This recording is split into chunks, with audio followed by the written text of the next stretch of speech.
I have now been vegan for around 7 years, and I wanted to say a little something about my personal experience with veganism. To start, I would say that I still feel like going vegan has been one of the most important decisions of my life. Ever since I was pretty young, I've been very focused on love and morality in certain ways. I was even vegetarian for a while when I discovered that a certain kind of food I liked that I was eating was made of an animal similar to my pet dog friend. I'm guessing that was when I was somewhere around 10 years old. I eventually lost sight of those values at some point and gave in to eating meat due to the problems that arose from being in a poor family and needing to share food with family. And then when Earthlings came out, I saw that and went vegetarian again. I'm guessing around my young 20s or late teens, and maintained it for a year or two, if I remember correctly, before I lost it again due to basically the same reasons. Plus laziness, I guess, because I was old enough at that point to change if I really committed myself to it, but for whatever reason, I still kind of just kept eating with the family instead of making a strong conviction. Then I met her, a stunningly beautiful woman who actually messaged me first on the dating sites. And I won't say her name because I'm not sure she would want to be named. She was a vegetarian at the time, and she never tried to force her ideas on me. I just started buying plant meals when around her to not offend her, and then during one adventure in Sedona, we were out in nature, and she said hi to a fly that was buzzing around, and treated it like a friend. It broke my heart open in a good way. It's amazing how much change such a simple thing can cause. A simple hi to a fly changed my life dramatically. It really humbled me because so many people I've known would just try to swat it and kill it, including myself at the time. I didn't become vegan right away after that. It still took a while. Around another year, I think. But after a while, it kept soaking in more and more, and I realized I wanted to emulate that love which she displayed and be kinder to animals as well.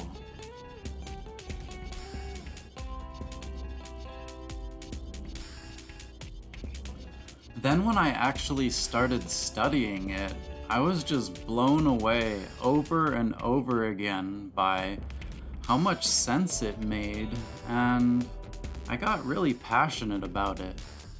I dove deep into the subject for years to try to find the truth to the extent that I could. I feel like my health improved in numerous ways, and sometimes in significant manner. And it's one of the best feelings in the world to know that when I eat food these days, that I'm not directly eating the corpses, body parts, and fluids of abused and exploited animals. For a long time, I have believed strongly in human rights and have spent so much time in that area that I feel like that helped me transition. And it ended up eventually not being so difficult to extend similar respect to the animals. It was a little weird to me before I went vegan though. I was like, how do you give rights to an animal if we can't really communicate? I figured it out though and realized you don't have to be able to communicate with them to just show some basic respect and love for their existence as much as you possibly can.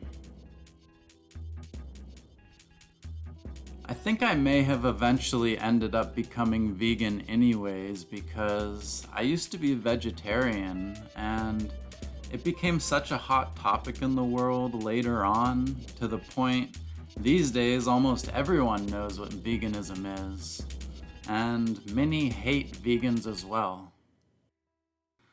So I think if it came up that I would have been pretty sympathetic and receptive to such ideas. However, I don't know for sure. Maybe I would have been one of those Alex Jones type of veganism is the new world order conspiracy theorists. Whatever the case, that woman, my friend, was really the catalyst that changed my view on things in a more permanent manner, and I'm so incredibly grateful for her and will always love her, and now I do my best to not harm others if I can help it. Even the scarier ones like spiders and such. I feel like it has deepened my understanding of love and my ability to love, to try to extend my love to those that weren't so easy to love. And now, I consider all of the animals to be my friends. I don't want to harm them or contribute to their abuse and exploitation if I can avoid it. I feel so much more in alignment with my principles and what I believe in, and I think there's more to it than just that. And that perhaps there's some truth to that saying of, we are what we eat. And if we eat suffering and death and pain and blood and flesh and all that, then that might make us a bit more angry and agitated and stressed and fearful than if we were eating edible plants, which don't appear to have sentient consciousness or the same kinds of hormones as humans/animals. I seem to remember reading about some studies which showed that dogs' behavior changed based on their diet.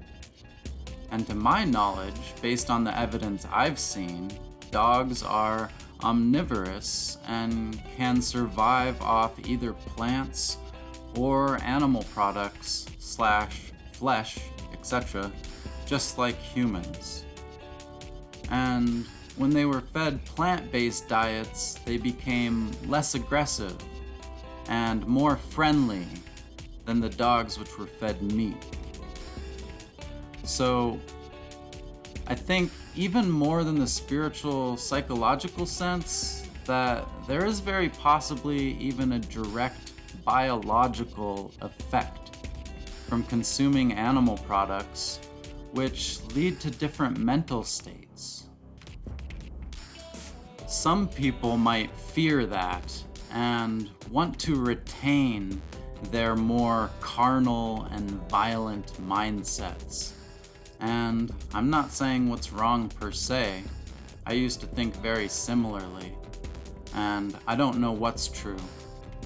However, I personally kind of feel like it makes more sense that we are evolving to be more loving, compassionate, and honorable. And for me personally, in my own life, I feel like I've been too sort of overly aggressive, angry, mean, etc. So for me, I feel like I have benefited in recent years by working on becoming more calm, relaxed, and peaceful in a variety of ways. That doesn't mean I won't defend myself or anything like that. I still believe in self-defense and the defense of others. I think it actually helps me to be more focused in my own mind on the reality of the situation, since emotions like anger can cause confusion or distraction or worse. Realizing such kinds of things, I used to intentionally try to anger my opponents when playing video games or sports, knowing that it might throw them off their game. If you're too easily angered, you're too easily controlled and led and guided by those who can anger you. So, needless to say, I don't see it as a horrible thing some seem to. Not only has my physical health improved in numerous ways, I feel like I can communicate and express myself with words at an even higher level than I could before. And I've heard many others echo similar sentiments after they went plant-based. It's additionally cheaper to eat this way. The food tastes way better in my opinion. I've learned about a lot of new foods and how to cook new foods. There's been so many pluses, I'm likely leaving out a bunch. But let me mention a few of the negative issues I had. The first problem I had was with oral health. However, I already had that issue before I became vegan, so I can't necessarily attribute it directly from changing my diet, and I'm not sure if it got any worse when I switched, but it got to the point where I had difficulty eating certain cold or sugary foods or drinking certain sugary drinks.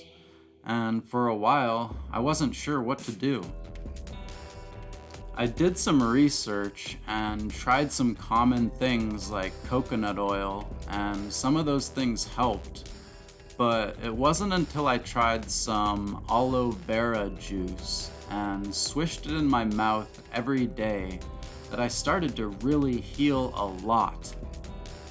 I started out swishing the aloe vera in my mouth for a long time when I did it, sometimes 20 to 30 minutes or more a day, and eventually worked down to where I was only doing it for 5 or 10 minutes a day.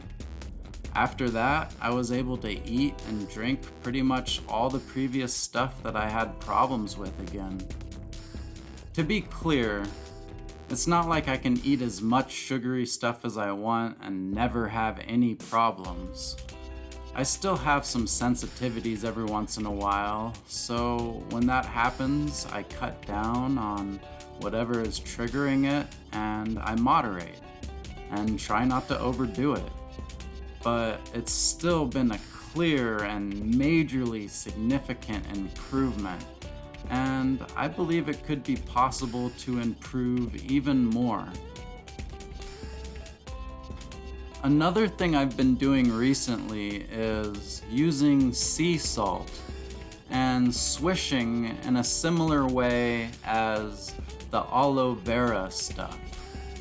And that's been very helpful as well, as I've read that it can help with some of the mineral issues and the strength of your teeth and such.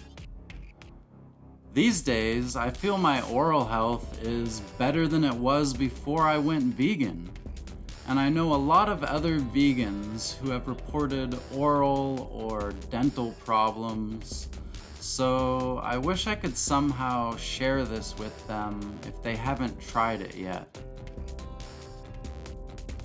And I realize that maybe it won't work for everyone, but perhaps there are some other plant or mineral solutions or other kinds of solutions out there for some of the common or not so common issues people report. My next issue was with indigestion, for lack of a better word. For the first 4 or 5 years, I didn't have a problem. And then I think it was after I ate this really cheap box of chili flavored ramens, and it threw my digestion out of whack. Or it could have been some of the fermenting I was experimenting with.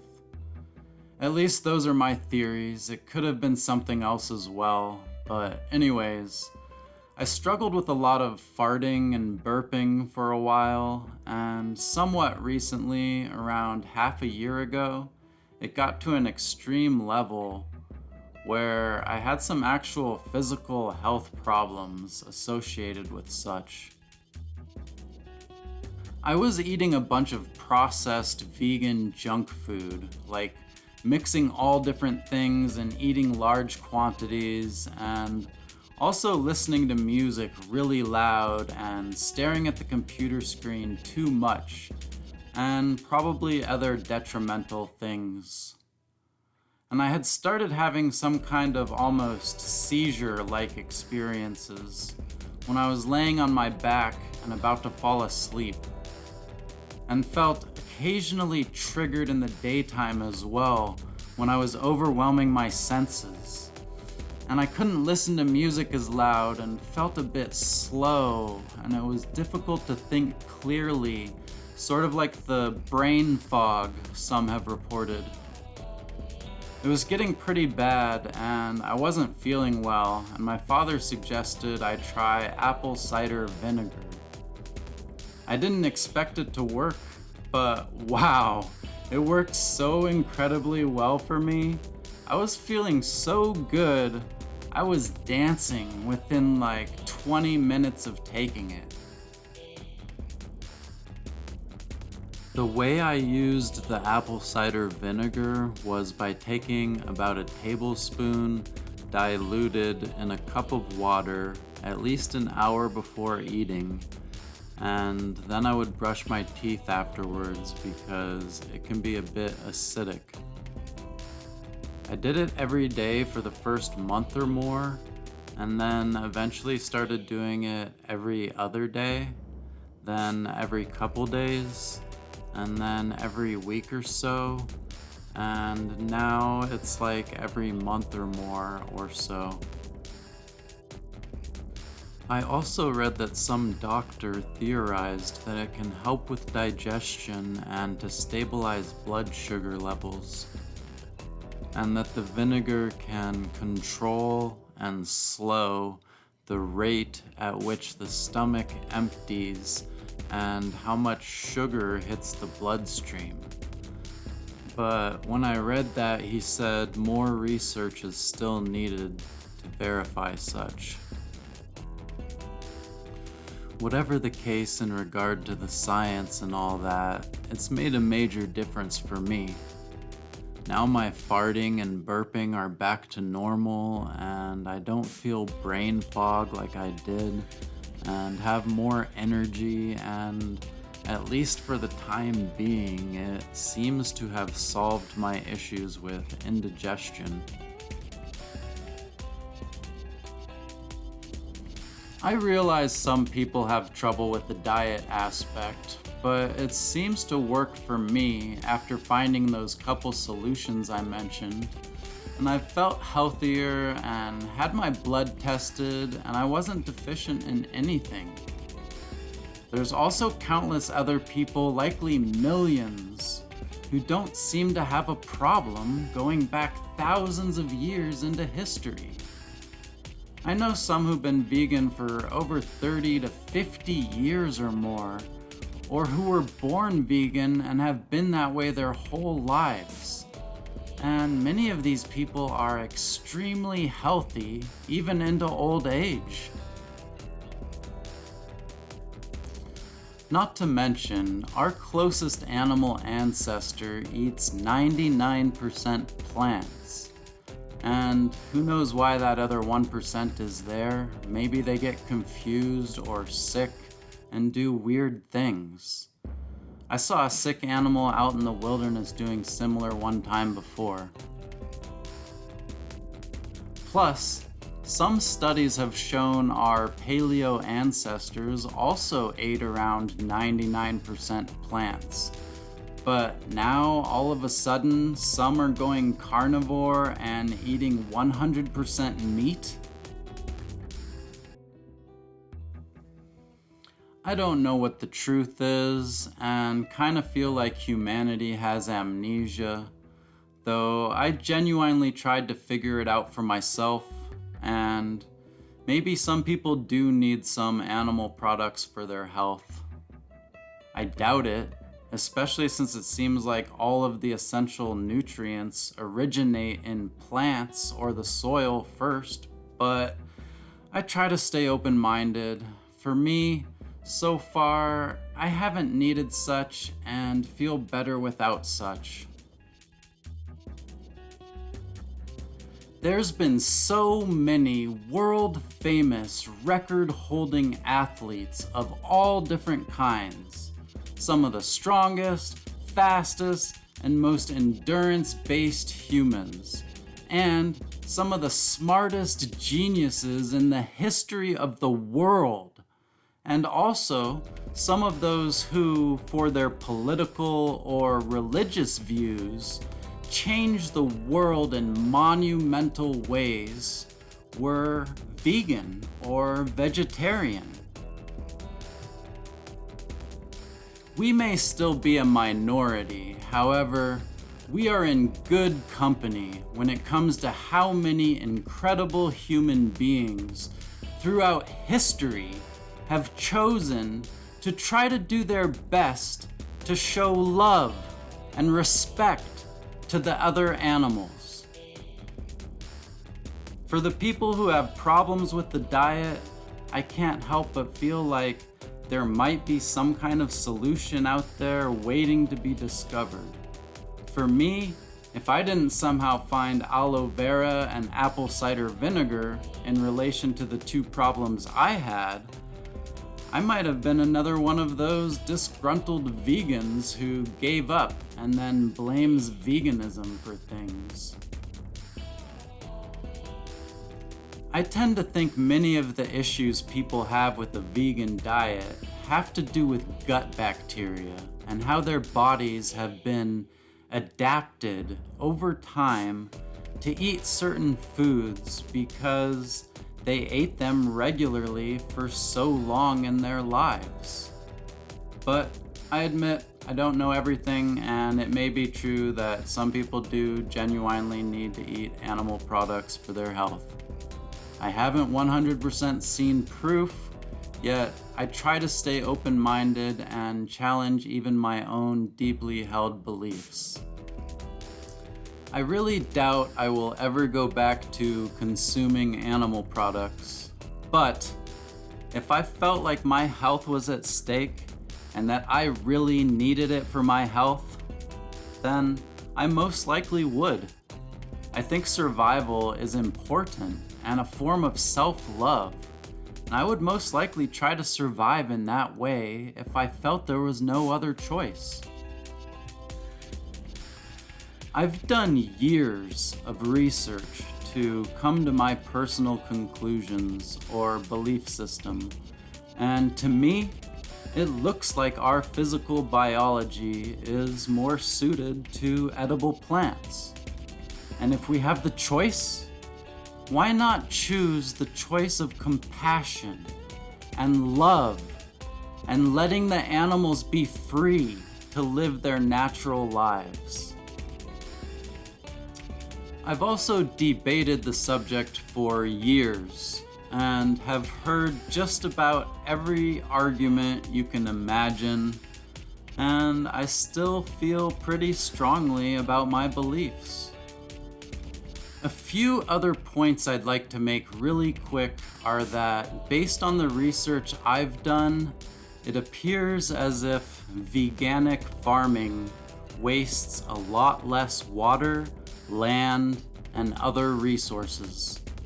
Plus, permaculture food jungles or forest gardens are also similar and also much superior than modern farming techniques in certain very meaningful ways, and I think that's where more people will move towards in the future.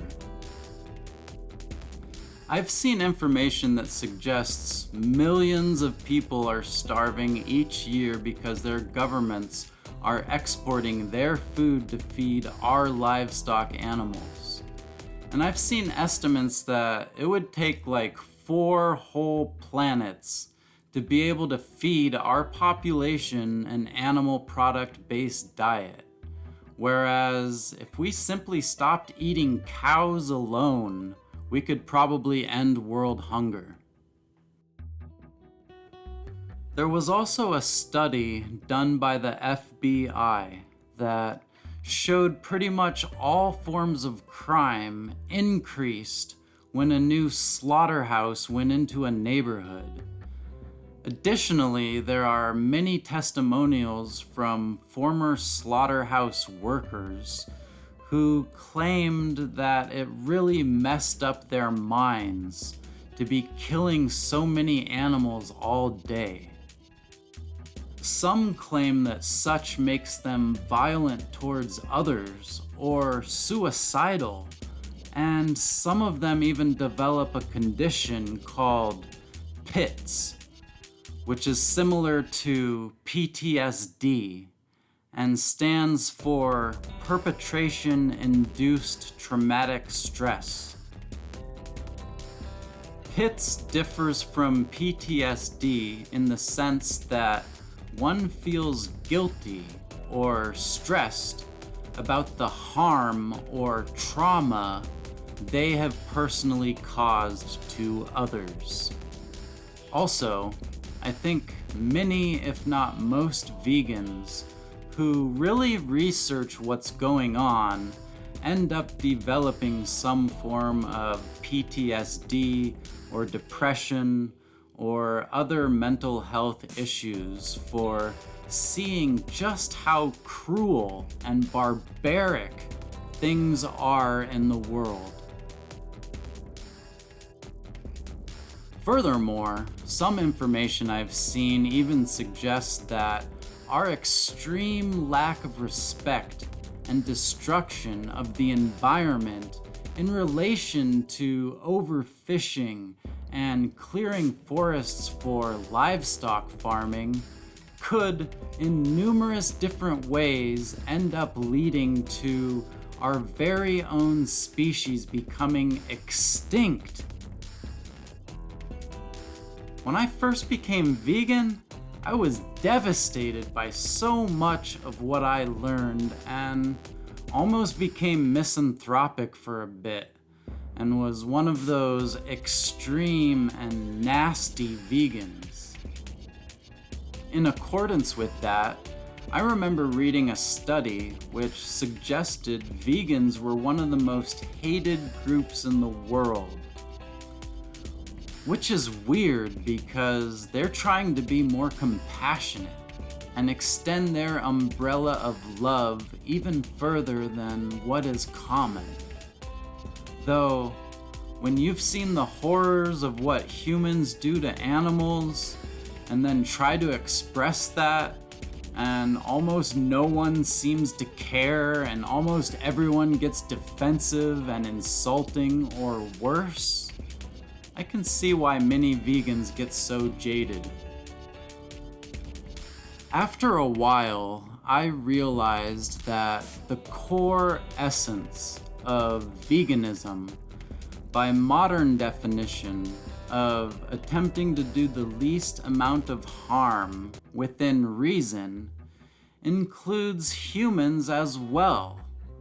So I really focused on applying that same kind of love for humans too. I was also discovering things like nonviolent communication and rediscovering or improving my understanding of love, forgiveness, acceptance, and other principles or qualities like those. It all managed to come together almost like a puzzle, and these things all sort of fit and complemented each other. I was able to largely break free from the overwhelming hate and despair and communicate with more love and kindness. Oh, and I'm not claiming to be perfect or even close, and I doubt anyone is, but we do our best, and that's one of the main ideas of modern veganism, to do your best to cause the least amount of harm to others within reason. If you think about it, how many people can really argue with that kind of logic if they are coming from a point of true compassion? You would think that just about anyone who still has enough love in their heart would want to cause the least amount of harm to others within reason, especially if that harm involves enslavement, rape, murder, and sometimes torture. However, so many people seem to disregard all of that extremely vicious, ruthless, and violent treatment of other beings because those other beings look different and can't speak the same language, or because people have been doing it for a long time, so they just kind of think it's normal, I guess. Though, if we look at our own species in regard to how women and other ethnicities have been treated, we should hopefully by now realize that it shouldn't matter how long something has been done, or what language you speak, or what you look like, and that we all deserve love and respect. There are some historical quotes from famous people alluding to the idea that if we stopped unjustly harming the non-human animals in such ways, that we would also stop going to war with each other and doing so many of the other messed up things we do to each other. When I think about this, I'm not sure it's that simple, but then I think back to how I became vegan by that woman saying hi to the fly. Imagine if everyone was so loving that they wouldn't even swat a fly.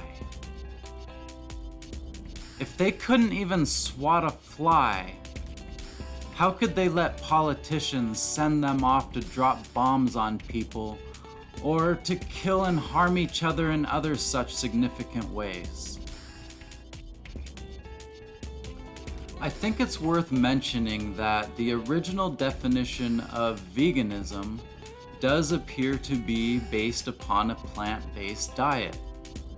However, the more modern, popularly accepted definition is along the lines of an attempt to do the least amount of harm within reason to animals. Yet, humans are also technically animals, both by linguistic definition and based on the modern scientific understanding. The word animal in etymological history essentially originated from soul. In light of that, I think it can be very helpful if we try to learn to look at all humans and animals as other souls or spirits, and that they all deserve love and respect. Even the scary ones or the teeny tiny little ones, the ants and bugs, I do my best to try to not step on them when I go walking or to harm them in other ways if I can avoid it. Since the definition can be so broad that it can be applied to humans, it then to me echoes or is extremely similar to other concepts I love, like anarchism or voluntarism.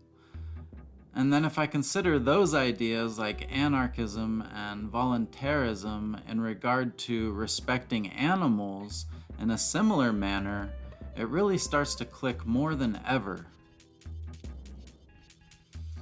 To me, all those words kind of imply a philosophy of doing your best to let others be free.